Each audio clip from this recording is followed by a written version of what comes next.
بسم اللہ الرحمن الرحیم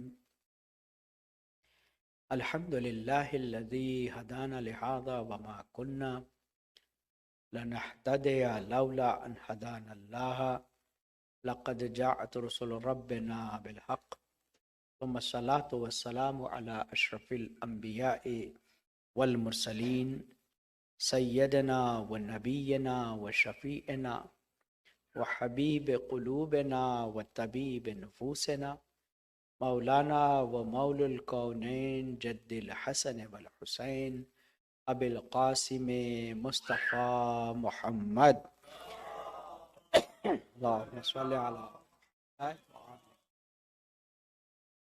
وعلى اہل بیتہ الطیبین الطاہرین المعصومین المظلومین المنتجبین المنتخبین الغر الميامین ولعنت اللہ علی اعدائهم اجمعین من آن الى قیام یوم الدین اما بعد فقد قال اللہ الحکیم فی القرآن الکریم وقولہ الحق وهو اصدق القائلین بسم اللہ الرحمن الرحیم قل لا اسألكم علیہ اجرا الا المودۃ فی القرباء صلوات اللہم صل علی محمد وآل عزیزان گرامی،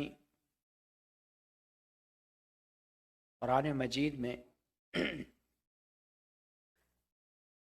آئے مودت کے نام سے یہ آیت معروف ہے، اور قرآن مجید کے اسلوب خطاب اور اسلوب بیان کے اعتبار سے جہاں پر قل کے ذریعے سے گفتگو کی گئی ہے اس کے دو طریقہ کار ہیں۔ ایک تو یہ کہ مخاطبین سے ہونے والی گفتگو میں اللہ کے تعلقات مخاطبین سے اچھے نہیں، اور دوسرا جہاں پر پروردگار عالم اپنے حکم سے اپنے نبی کو جدا رکھتا ہے کہ وہ حکم سب کے لیے تو ہوگا، نبی کے لیے نہیں ہوگا، وہاں پر بھی وہ قل کے ذریعے سے گفتگو کرتا ہے۔ چونکہ اجر رسالت خود نبی اپنے لیے ادا کریں یہ ممکن نہیں ہے کہ انسان خود اپنے لیے کسی اجرت کو، تو یہاں پر قل کے ذریعے کہ قل لا اسألکم، اے نبی ان سے کہہ دیجئے مجھے کوئی سوال نہیں کرنا اس اجر رسالت کو لے کر، الا المودۃ فی القرباء۔ گزشتہ مجالس میں نے ایک قانون کو آپ کی خدمت پہ پیش کیا تھا کہ جہاں پر لا اور الا کے ذریعے سے جملے میں دو چیزیں آتی ہیں، لا اور الا، لا الہ الا اللہ، تو وہاں پر چیز کو حتمی بنانے کے لیے، کسی کو یقینی بنانے کے لیے کہ کوئی معبود نہیں جز اللہ، لا الہ الا اللہ، یعنی اب اس سے آگے کوئی گفتگو نہیں ہے کہ کہے کہ بھئی معبود نہیں ہے لیکن اس کا معبود یہ، اس کا معبود یہ، جیسا کہ ہمارے ملک کی سرزمین پر ہر دینے والے کو دیوتا کہتے ہیں اور ہر لینے والے کو لیوتا کہتے ہیں۔ اگر درخت سے کچھ مل رہا ہے تو وہ بھی دیوتا، سورج سے کچھ مل رہا ہے تو وہ بھی دیوتا، پانی سے کوئی کام پورا ہو رہا ہے تو وہ بھی دیوتا، تو ہوا سے کوئی کام ہو رہا ہے تو وہ بھی دیوتا۔ لیکن اللہ سبحانہ و تعالیٰ نے لا الہ الا اللہ میں لا اور الا کے ذریعے سے جس قانون کو وضع کیا ہے وہ قانون یہ ہے کہ اگر کوئی معبود ہوگا تو سوائے اللہ کے کوئی نہیں۔ اسی طرح سے اللہ سبحانہ و تعالیٰ نے اجر رسالت میں بھی لا اور اللہ کے ذریعے سے اس قانون کو محکم بیان فرمایا کہ اے میرے نبی ان سے کہہ دیجئے کہ اجر رسالت میں اگر کوئی چیز ہوگی تو صرف مودت اہل بیت ہوگی. قل لا اسألکم علیہ اجرا، اجر کے طور پہ اگر کوئی چیز قرار پا سکتی ہے مودت فی القربا، تو اقربا کی مودت قرار پائے گی. اور اس اقربا بھی وہ کہ جن کو اللہ سبحانہ و تعالی نے لوگوں کے لیے ایسا رہنما بنایا ہے کہ جن کے یہاں خطا کا امکان نہیں ہے، صاحب عصمت ہے. اجر رسالت اور غیر معصوم کے لیے بھی نہیں ہو سکتی. وہ زمرے میں آ جائیں جن کے لیے معصومین کہہ دے وہ الگ بات، لیکن اگر اجر رسالت قرار پائے گی تو ان لوگوں کی مودت قرار پائے گی کہ جن کے لیے کہا جاتا ہے کہ اندھیرے میں ان کا پیر الٹی چپل میں بھی نہیں جاتا.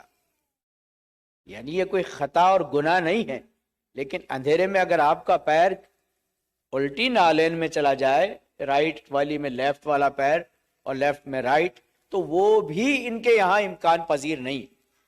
چونکہ کہا گیا ہے کہ انبیاء کی زندگی میں ترک اولا کے جزیرے تو نظر آ گئے، لیکن جن کو چاردہ معصومین بنا کر بھیجا ان کی حیات طیبہ میں ترک اولا کا کوئی جزیرہ بھی نظر نہیں ہے. یہ وہ ہیں کہ جن کے لیے پروردگار عالم نے، اور یہ وہ ہیں کہ جو مظروف قرآن ہیں. پروردگار عالم نے حضرت زہرا سلام اللہ علیہ کو لیلۃ القدر، اللہم صلی علی محمد وعلی محمد، جو لیلۃ القدر کہہ کے خطاب فرمایا، اس سے مراد یہی ہے کہ آپ مظروف قرآن ہیں. لیلۃ القدر وہ رات کہ جس میں قرآن نازل کیا گیا. اگر عام رات ہوتی تو اللہ کبھی نہ کہتا کہ وما ادراک ما لیلۃ القدر، تمہیں کیا معلوم کہ لیلۃ القدر کیا ہے. تو اب عزیزان گرامی، یہ ان انبیاء، ان ائمہ اطہار علیہ السلام کی گفتگو ہو رہی ہے، اور اسی میں سے ایک امام کی آج شب شہادت ہے.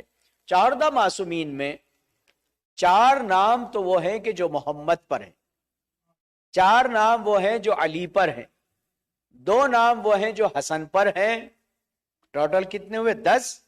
اور بقیہ 4 میں امام حسین کا تنہا نام ہے. امام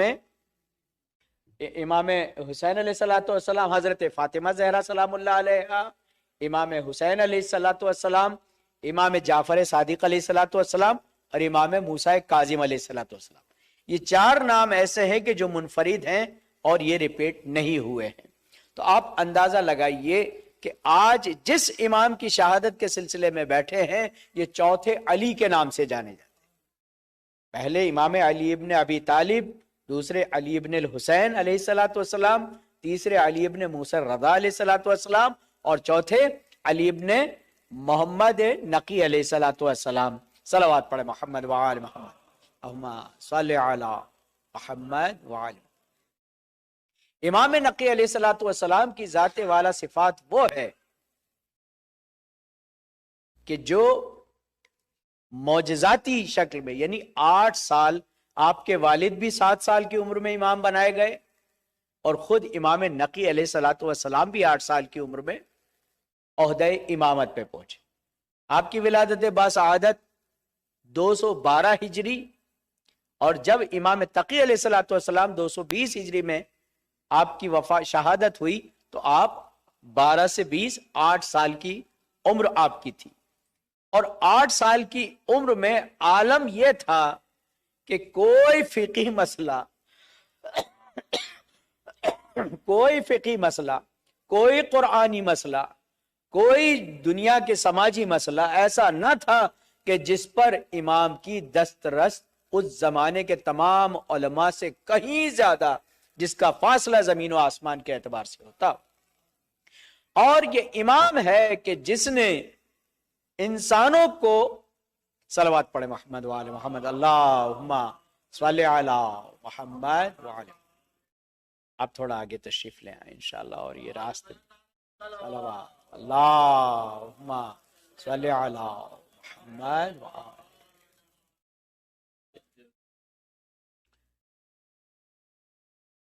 اب یہ وہ امام ہے کہ جس کی چاشنی نے، جس کی حلاوت نے لوگوں کو ایسا دیوانہ بنا دیا تھا کہ لوگ سب کچھ چھوڑ کر مدینے میں امام نقی علیہ الصلوۃ والسلام سے ملنے جاتے تھے، اور خلیفہ کو امام کے لیے توڑ کرنے کے لیے، چونکہ دیکھتا تھا کہ مکہ اور مدینہ لوگ ایسے ٹوٹ کے جاتے ہیں، تو لوگ سمجھے کہ شاید کوئی خوبصورت شہر بنا دیا جائے، تو لوگ اس کو دیکھنے کے بہانے ہی، آپ نے دیکھا ہوگا نا کہ پاکستان میں اسلام آباد کو لوگ پائے تخت کے حساب سے نہیں بلکہ اس کی خوبصورتی کے حساب سے بھی دیکھنے جاتے، کہ ایک ایسی جگہ کہ جہاں پر رہنے کا دل لگے۔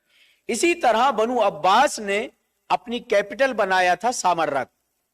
سامرہ کا اصل نام ہے سرہ من رائے، اس کو جب شارٹ کر کے بولتے ہیں عرب تو سرہ من رائے کو سامرہ کہا جاتا۔ سرہ من رائے کے معنی عربی میں کہ جس نے دیکھا دنگ رہ گیا، جس نے بھی دیکھا تعجب میں پڑ گیا کہ کیا اتنا خوبصورت بھی شہر ہو سکتا ہے۔ اپنے خزانوں کے منہ بنو عباس نے کھول دیے کہ لوگ جو ہیں ان چیزوں کو دیکھنے کے لیے ہی، سامرہ کو دیکھنے کے لیے ہی لوگ آئے، لیکن پھر بھی لوگوں کو دیکھا گیا کہ سامرہ کو دیکھنے کوئی نہیں آتا، بلکہ مدینہ منورہ میں، چونکہ وہ سمجھ رہا تھا کہ خالی شہر ہے، کا مدینہ منورہ شہر رسول کے ساتھ ساتھ اس علمی شخصیت سے مرصع ہے کہ جس کو امام علی نقی علیہ الصلوۃ والسلام کہا جاتا ہے۔ آپ سے انسان ملاقات کے لیے جاتا تھا، مدینے جاتا تھا زیارت پر، اور اپنی ضرورتوں کو پورا کر کے آتا تھا، اور امام تھے کہ جو لوگوں کے اعتبار سے، ایک شخص کہتا ہے، ابو ہاشم کہتے ہیں کہ ایک مرتبہ میں اسی غرض سے مجھے بھیجا گیا مدینے کے، آخر جاؤ مدینے میں، آخر ایسی کیا بات ہے، اور اپنے جاؤ حشم کو دکھانے کے لیے بنو عباس نے اپنے اس تازہ دم لشکر کو کہ جو اس نے ترک کے جوانوں سے درست کیا تھا، یعنی بہت ہی لہیم شہیم اور بہت ہی لمبے چوڑے طاقتور سپاہیوں کو جمع کیا، اور ان سے کہا کہ سامرہ آنے سے پہلے ذرا مدینے کا ایک چکر لگانا۔ وہ جس کو کہتے ہیں نا پریڈ ہونا، یا جس کو کہتے ہیں کہ اپنی فوج اپنی دبدبے کو دکھاتی ہے، تو مدینہ منورہ میں لوگوں کے درمیان بنو عباس نے اپنا دبدبہ پیدا کرنے کے لیے ترک کی فوج کو وہاں بھیجا۔ ابو ہاشم جعفری کہتے ہیں کہ میں یہ دیکھنے کے لیے گیا تو وہاں پر امام کے پاس گئے، امام کوئی ان کے پاس گارڈ نہیں، کوئی محافظ نہیں، امام کے لوگ چاروں طرف چاشنی کی طرح۔ ایک مرتبہ امام سے کہا کہ مولا یہاں سے چلیے، یہاں سے وہ ترک کی فوج گزرنے والی ہے کہ جو بنو عباس نے اپنی ہیبت کے لیے یہاں پر بھیجی ہے۔ امام فرماتے ہیں ابو ہاشم جعفری گھبراؤ نہیں، آؤ ذرا ہم بھی دیکھیں وہ کیسا دبدبہ ہے۔ کہتے ہیں کہ اس فوج کے دبدبے کو دیکھنے کے لیے ابو ہاشم گھبرا رہے تھے کہ کسی بھی بات پر ان فوجیوں کو یہ حق تھا کہ وہ جس کو چاہے اپنے جاہو حشم کے لیے کچل دیں، مار دیں، قتل کر دیں، جو چاہیں وہ کریں۔ ایک مرتبہ امام نے دیکھا کہ ابو ہاشم کہتے ہیں کہ میں کھڑا تھا امام کے ساتھ، امام نے ایک مرتبہ اس فوج کے سردار کو اشارہ کیا، اس فوج کے سردار کو اشارہ، جس سے ملاقات کے لیے لوگوں کو بہت طریقوں سے گزرنا پڑتا تھا۔ اب اس کو جیسے ہی امام نے اشارہ کیا تو وہ چلا آیا۔ ایک مرتبہ جب وہ چلا آیا تو امام نے اس سے کہا کہ ذرا نیچے جھکو، چکی وہ گھوڑے پہ تھا، بہت بڑے گھوڑے پر تھا اور خود بھی بہت لمبا چوڑا تھا اس کا نام۔ تو امام نے ایک مرتبہ اس سے کہا جھکو۔ اب جیسے ہی وہ کہہ رہے ہیں کہ ابو ہاشم کہتے ہیں یہ انسان تو کسی کی سنتا نہیں ہے، امام جیسا کہتے جا رہے ہیں ویسا کرتا جا رہا ہے۔ امام نے اشارہ کیا، آ گیا۔ امام نے اس سے کہا جھکو، جیسے ہی اس نے کان کو اپنے سر کو نیچے کیا، امام نے اس کو ایک نام لے کر پکارا، وہ فوراً گھوڑے سے نیچے اتر گیا اور امام کے قدموں میں گر گیا، امام کے قدموں میں گر گیا اور رونے لگا۔ اور پھر ابو ہاشم سے کہنے لگا یہ کون سے نبی ہیں، یہ کون سے نبی ہیں؟ تو کہا کہ یہ نبی نہیں ہے۔ تو کہا یہ ضرور کوئی وصی ہے، اولیاء ہے، اوصیاء ہے۔ کہا کیسے؟ کہا کہ میری ماں ایک نام تھا جس سے میری ماں مجھے بچپن میں پکارتی تھی، نہ میرے باپ کو نام وہ معلوم تھا، نہ میرے چاچا کو نام معلوم تھا، نہ میرے کسی علاقے کے لوگوں کو وہ نام معلوم ہے، یا میری ماں جانتی تھی یا میں جانتا تھا۔ اس شخص نے مجھے اس نام سے پکارا ہے، اس شخص نے مجھے میرے نام سے پکارا ہے۔ امام نے فرمایا میں تیری ساری داستانوں کو جانتا ہوں، تجھے تیرے بچپن کے بارے میں معلوم کرنا ہے کہ تیری جوانی کے بارے میں معلوم کرنا ہے۔ اس نے کہا میں بہت چھوٹا تھا جب میری ماں ہے، اگر ہو سکے تو میری ماں کی داستان کوئی بیان کیجئے تاکہ میں جس سے محبت کرتا ہوں۔ اب آپ اندازہ لگائیے کہ یعنی ماں عنوان ایسا ہے کہ وہ چاہے کتنا بڑا فوجی ہی کیوں نہ ہو، جب اس کے سامنے اس کی ماں کا ذکر کیا جائے، اس کے عادت و اطوار کا ذکر کیا جائے تو کہا کہ یاد کرو تمہاری ماں نے تم سے کہا تھا، تمہاری ماں نے تم سے کچھ کہا تھا کہ بیٹا اگر میرے سوا تجھے کوئی اس نام سے پکارے تو اس کی عزت اور احترام میں کوئی کمی نہ چھوڑنا، اس کی عزت اور احترام میں کوئی کمی نہ چھوڑنا۔ کہا آپ نے صحیح مجھے یاد دلا دیا، مجھے بچپن کی وہ بات یاد ہے۔ آپ اندازہ لگائیے کہ یہ وہ افراد ہیں کہ یہ جس طرح سے چاہے جمع کر۔ کہتے ہیں کہ خلفاء نے، یہ جو بنو عباس تھے، انہوں نے اپنی حکومت کو، اپنی گورنمنٹ کو شرعی قائم کرنے کے لیے آل محمد کا سہارا، کہ ہم جو ہے وہ غاصب نہیں ہیں بلکہ یہ ہمارا حق ہے۔ اور اسی وجہ سے چونکہ جنگ کا دور ختم ہو گیا تھا، اب دور مناظرے کا اور علم کا دور شروع ہو گیا تھا۔ امام علی ابن موسیٰ رضا علیہ، امام جعفر صادق علیہ السلام کے بعد سے اب دور علمی تھا۔ صلوات پڑھے محمد و آل محمد۔ علمی دور چل رہا تھا، اب جنگیں نہیں ہو رہی تھی بلکہ علم سے متاثر کیا جاتا تھا، ایک سے ایک عالم کو بلایا جاتا تھا تاکہ آل محمد کے مقابلے میں۔ اور پھر یہ تمام کی تمام چیزیں جب ان کی ختم ہو گئی تو امام موسیٰ کاظم کے بعد سے انہوں نے پھر اپنے زور آزمائی کو شروع کیا، اور امام علی ابن موسیٰ رضا علیہ السلام کے بعد پھر وہ تبدیلی آئی۔ پھر امام جواد تقی علیہ السلام کو مامون نے اپنی بیٹی دے کر، کہ ایسا نہ ہو کہ امام علی ابن موسیٰ رضا علیہ السلام جس طرح سے فیض کے چشمے تھے، یہ محمد جواد تقی علیہ السلام یہ بھی اس طرح سے لوگوں کو متاثر کر لے، اپنی بیٹی دی۔ اور اسی امام تقی کے فرزند امام علی نقی علیہ السلام تھے، لہٰذا اس نے امام کو مرعوب کرنے کے لیے ایک مرتبہ، پھر کہتے ہیں ابو ہاشم کہتے ہیں کہ میں بیٹھا ہوا تھا، امام سے جب یہ بات ہو گئی تو کہنے لگے کہ ابو ہاشم تمہیں سامرہ سے آئے ہوئے کتنا وقت ہوا؟ کہا مولا بس میں بس سیدھا ادھر ہی آیا ہوں۔ تو امام نے پوچھا کہ واسق کے کیا حالات ہیں؟ واسق خلیفہ تھا بنی عباس کا، تو کہا کہ واسق اس کو کیا ہوگا، بڑا صحت مند ہے اور بہترین، وہ اپنے حساب سے ظالمانہ حکومت کو انجام دے رہا ہے۔ امام نے کہا کہ لگتا ہے وہ چلا گیا اس دنیا سے، وہ دنیا سے چلا گیا ہے۔ کہا مولا اس میں تو کوئی بیماری میں نہیں دیکھی تھی۔ کہا کہ نہیں، وہ چلا گیا ہے۔ اور جعفر متوکل کیا کر رہا تھا؟ کہا کہ وہ تو زندان میں تھا، واسق کا بھائی تھا جس کو اس نے زندان میں ڈالا ہوا تھا۔ کہا کہ جو جعفر متوکل ہے وہ اس وقت حکومت کر رہا ہے، وہ حکومت کر رہا ہے۔ وہ حیران پریشان کہ وہ بیمار نہیں تھا، لیکن فرزند رسول آپ فرما رہے ہیں تو ضرور کچھ ایسی بات ہوگی۔ کہتے ہیں کہ ایک حکمرانوں میں سے ایک شخص آیا، اور آنے کے بعد اس نے کہا، اس سے پوچھا گیا کہ کیا بات ہے آج کل، یہ تو بتاؤ کہ واسق کے کیا حالات ہیں؟ کہا واسق تو 6 روز قبل اس دنیا سے چلا گیا۔ وہ کہتے ہیں جب میں نے اپنے وقت کو دیکھا تو وہ وہی دن اور وہی وقت تھا کہ جب امام نے اس کے مرنے کی خبر دی تھی، اس وقت مرنے کی خبر دی تھی۔ کہا کہ جعفر متوکل کیا کر رہا ہے؟ کہا وہ تو حکمران بن گیا ہے، اور جو ہے یہ حکمران بن گیا ہے۔ عزیزان گرامی آپ اندازہ لگائیے کہ ان سے مقابلہ کر کے ذلیل تو ہوئے ہیں بنو عباس اور بنو امیہ، لیکن یہ صاحب عزت نہ بن سکے کبھی بھی۔ حکومت کرنا اور بات ہے، دلوں پہ حکومت کرنا اور بات ہے۔ آپ اندازہ لگائیے کہ ایسے ایسے ہیں، کہتے ہیں عبد الملک مروان جو تھا اس کا بیٹا، یہ اتنا قرآن پڑھتا تھا کہ کبوتر مدینہ کہلاتا، روزہ رسول میں قرآن کی اتنی تلاوت کرتا تھا کہ یہ کبوتر مدینہ کہلاتا تھا۔ جیسے اس کو پتا چلا کہ اس کو خلیفہ بنایا جا رہا ہے، یہ مدینے کو چھوڑ کر کوفہ چلا گیا، اور جانے کے بعد کہتا ہے کہ قرآن خدا حافظ، اب آج کے بعد نہ تو اور نہ میں اپنی جگہ، چونکہ اس حکومت، اس تخت پر بیٹھ کر تیرے ساتھ رہا نہیں جا سکتا۔ آپ اندازہ لگائیے کہ یہ خطاب کس کو ملتا ہے؟ کبوتر مدینہ، کبوتر روزہ رسول کہلواتا تھا اور قرآن کی تلاوت کرتا تھا، لیکن جیسے ہی یہ مقابل اہل بیت اطہار علیہ السلام آیا، اس نے قرآن کو چھوڑ دیا، پڑھنا تو بہت دور کی بات، قرآن کو چھوڑ دیا۔ تو آپ اندازہ لگائیے یہی حال ان لوگوں کا تھا۔ لہٰذا متوکل نے امام کو سامرہ بلایا اور بڑا اہتمام کیا، اس لیے کہ ایسا نہ ہو ذرہ برابر کسی کو پتا نہ چلے کہ میں ان سے دشمنی نکالنے کے لیے بلا رہا ہوں۔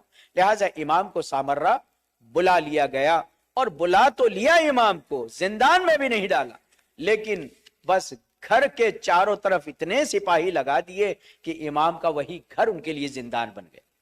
اب آپ اندازہ لگا سکتے ہیں، اور یہ آئے دن کچھ نہ کچھ کرتا تھا۔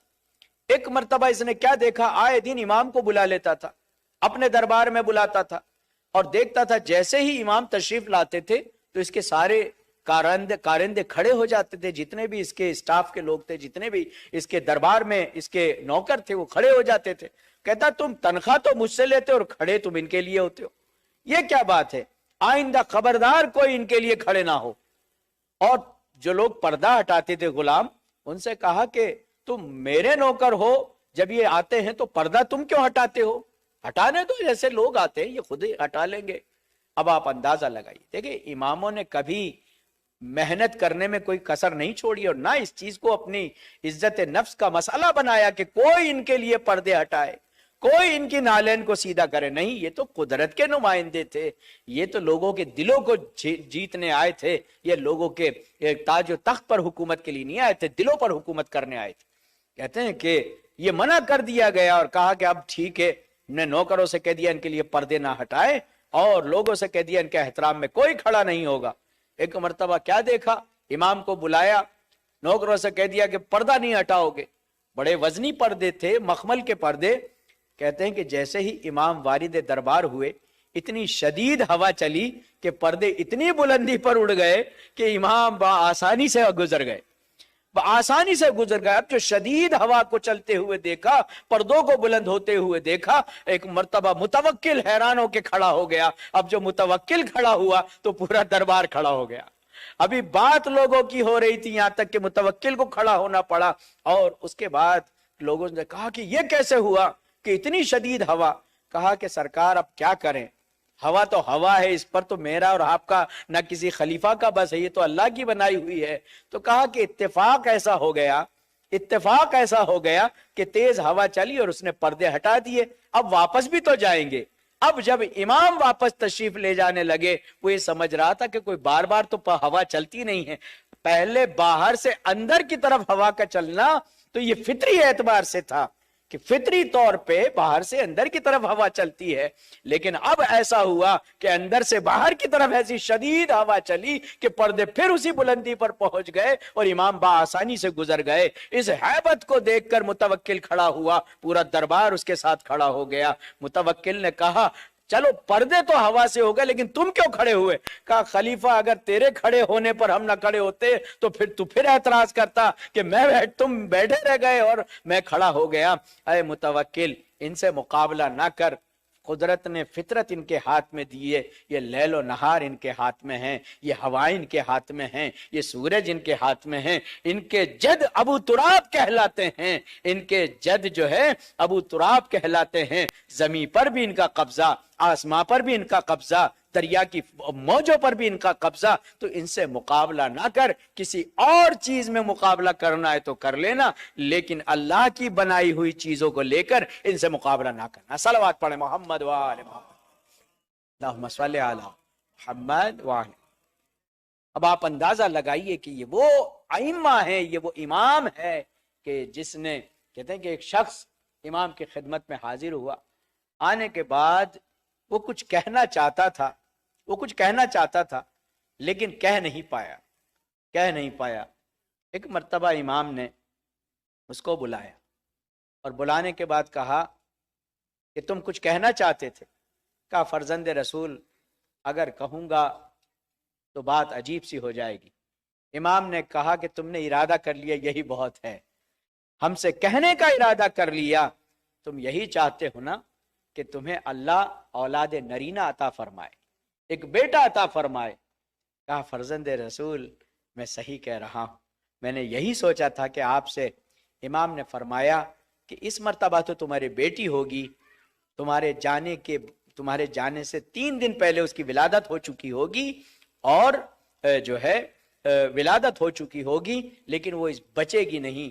ہاں اس کے بعد جو اللہ تمہیں اولاد عطا کرے گا وہ اولاد نرینہ، اللہ نے ہماری دعا قبول کر لی ہے، اور وہی ہو۔ اور کا امام نے کہا کہ اس کا نام احمد رکھنا، اس کا نام احمد رکھنا۔ اب آپ اندازہ لگائیے کہ جو راز و نیاز، راز قدرت کو جانتا ہو، جو لوگوں کے نام معین کرنا جانتا ہو، جو لوگوں کی ممات و حیات کو بتاتا ہو، اگر دنیا ان کو سلام نہ کرے تو پھر کس کو کرے؟ وہ ظالمانہ انداز اور تھا کہ انہوں نے اپنے ظلم کے ذریعے سے لوگوں کو روکنا چاہا۔ یہ متوکل تمام خلفاء میں جو سب سے زیادہ خبیث تھا یہ متوکل تھا۔ اس نے امام حسین علیہ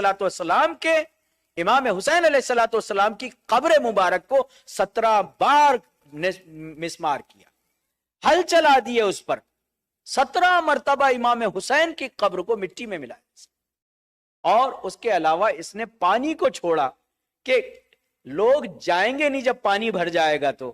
عزیزان گرامی، آج جو آپ جاتے ہیں نا، روزہ چاہے کتنا ہی بڑا بن جائے لیکن جو پرانی دیواریں ہیں ان کو ہٹایا نہیں جاتا ہے۔ آپ اس بات کو جانتے ہیں کہ یہ حائر حسینی کہلاتی، کہتے ہیں کہ جب پانی چاروں طرف سے چھوڑ دیا گیا، نہروں کا رخ ادھر کر دیا تاکہ امام حسین کی قبر مبارک پانی کے نیچے چلی جائے، لوگ پھر زیارت کو نہ جائیں۔ کہتے ہیں کہ پانی بڑھتا تو گیا لیکن آج جو دیواریں امام حسین کے روزے میں ہیں وہاں جا کر پانی نے دیواریں بنا لی، آگے نہ بڑھا۔ اس کو حائر کہتے ہیں، کہ حائر حسینی کے نام سے، کہ جہاں پر پانی بھی نہ بڑھا، کہ جو تو اللہ کی مخلوق ہے، پانی نہ بڑھا جو اپنے راستے بناتا ہے، لیکن حسین نہ چاہے تو پانی بھی اپنے راستے نہیں بناتا۔ لہٰذا یہ متوکل ہے، اس نے تمام کوششیں کر لی کہ کسی طرح سے اہل بیت سے انسان منقطع ہو جائے، لیکن کوئی نہ رکا۔ اس کے بعد اس نے کہا کہ ٹھیک ہے، یہ پانی اور یہ سب چیزیں قدرت تو ہمارے ہاتھ میں نہیں ہے، ہاں ان زائروں پہ تنگی کرنا ہمارے ہاتھ میں ہے۔ لہٰذا کہا کہ جس کو بھی امام حسین کی زیارت پہ جانا اپنا ایک ہاتھ کٹوانا پڑے، ایک ہاتھ کٹوانا پڑے گا۔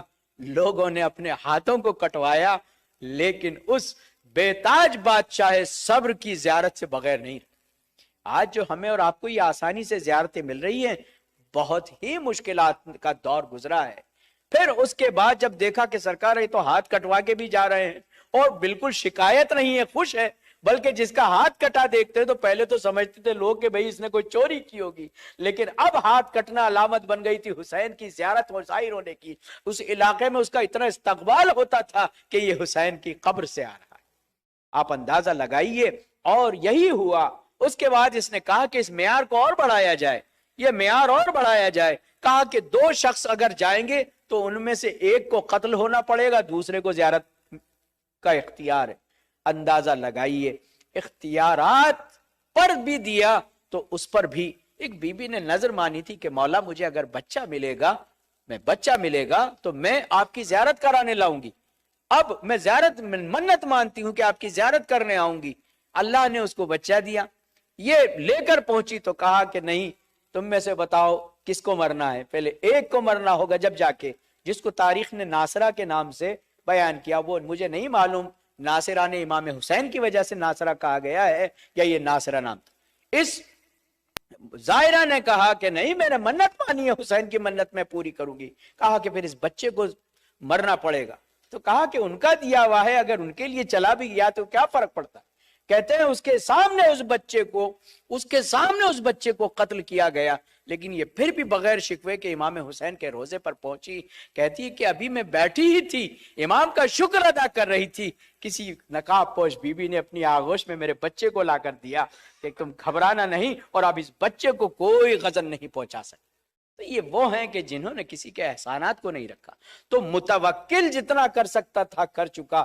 اس کے زمانے میں نقی علیہ الصلوۃ والسلام نے اپنی زندگی کو گزارا اور کس طرح سے گزارا ہوگا اندازہ لگا سکتے ہیں۔ امام اپنے گھرانے کے ساتھ، مختصر سے گھرانے کے ساتھ امام تشریف لے کر آئے تھے، لیکن اس کے باوجود امام عالی مقام نے ایک ایسا کارنامہ انجام دیا۔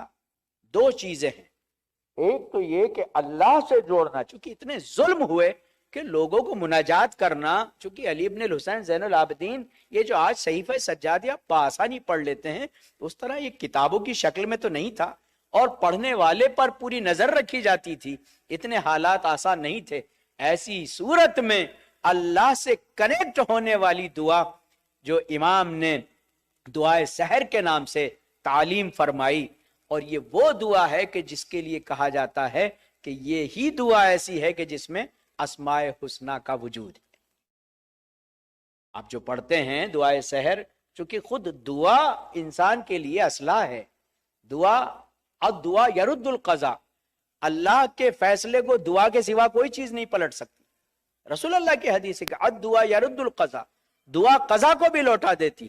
اور مولا کائنات نے دعائے کمیل میں یہ بھی بیان فرمایا، یا سریع الرضا اغفر لمن لا یملک الا الدعاء، اے سب سے جلدی راضی ہو جانے والے خدا، مجھے اس لیے معاف کر دے کہ میری دامن ملکیت میں سوائے دعا کے کچھ نہیں ہے، سوائے پکارنے کے کچھ نہیں، لا یملک الا الدعاء۔ تو آپ اندازہ لگائیے، خود دعا انسان کا واحد راستہ، اور وہ بھی ماہ مبارک رمضان، اور رمضان میں بھی سحر کا وقت، اس کے لیے امام نقی علیہ الصلوۃ والسلام نے دعائے سحر کو بیان فرمایا، جس سے انسان کو آسانی سے خدا سے جڑنے، عبد و معبود کے درمیان ایک کنیکشن کو قائم۔ دوسرا کہ ایسا نہ ہو کہ اہل بیت اطہار علیہ السلام شاعروں کے ہاتھ لگ جائے، شاعروں کی دنیا چلی جائے، لہٰذا امام نے زیارت جامعہ کبیرہ بیان فرمائی، جو بتاتی ہے کہ اماموں کا مقام کیا ہے۔ اماموں کا مقام کیا ہے؟ یہ ضرورت شہری کے محتاج نہیں ہیں، بلکہ یہ وہ ہے کہ جن کو امام صلوات پڑھے محمد و آل محمد پر، اللہم صلی علی محمد و آل۔ امام کے کلمات سے لگتا ہے کہ صحیح سند دعاؤں میں جس کا تعلق ہے وہ زیارت جامعہ کبیرہ ہے۔ وہ زیارت کہ اگر ہم جاننا چاہیں، ہم معرفت کرنا چاہیں کہ خدایا ہم کس دروازے پر کھڑے ہیں، یہ جاننا ہمارے لیے ضروری ہے۔ امام فرماتے ہیں بسم اللہ الرحمن الرحیم، اس طرح سے اماموں کو پکارو، السلام علیکم یا اہل بیت النبوہ و موضع الرسالہ و مختلف الملائکہ و محبت الوحی و معدن الرحمہ و خزان العلم و منتہى الحلم و اصول الکرم و قادت الامم و اولیاء النعم و عناصر الابرار و دعائم الاخیار، ساست العباد، ارکان البلاد، ابواب الایمان، امناء الرحمن و سلالت النبیین و صفت المرسلین و عطرت خیرت رب العالمین و رحمت اللہ و برکاتہ، السلام علی ائمۃ الہدا و مصابیح الدجا و اعلام التقا و ذوی النحا و اولی الحجا و کہف الورا و ورثۃ الانبیاء و مثل الاعلی و دعوت الحسنى و حجج اللہ علی اہل الدنیا والآخرہ و اولا و رحمت اللہ و برکاتہ، السلام علی محالل المعرفت اللہ و مساکن برکت اللہ و معادن الحکمت اللہ و حفظت السر اللہ و حملت الکتاب اللہ و اوصیاء النبی اللہ و ذریت رسول اللہ صلی اللہ علیہ وآلہ وسلم و رحمت اللہ و برکاتہ۔ آپ اندازہ لگائیے کہ سلام ہو آپ پر اے اہل بیت النبوہ، اور مرکز رسالہ اور منزل رفت و آمد ملائکہ اور مرکز نزول وحی و معدن الرحمہ و خزانہ دار و علم منتہائے حلم و اصول الکرم و قائدین امت و اولیاء نعمت اور نیک کرداروں کی اصل اور پسندیدہ لوگوں کے سہارا، بندوں کے منتظم، شہروں کے ارکان، ایمان کے دروازے، رحمان کے امین، انبیاء کا خلاصہ، مرسلین کے منتخب رب العالمین، اور عطرت آپ پر اللہ کی رحمت اور برکتیں ہوں۔ سلام ہو ہدایت کے امام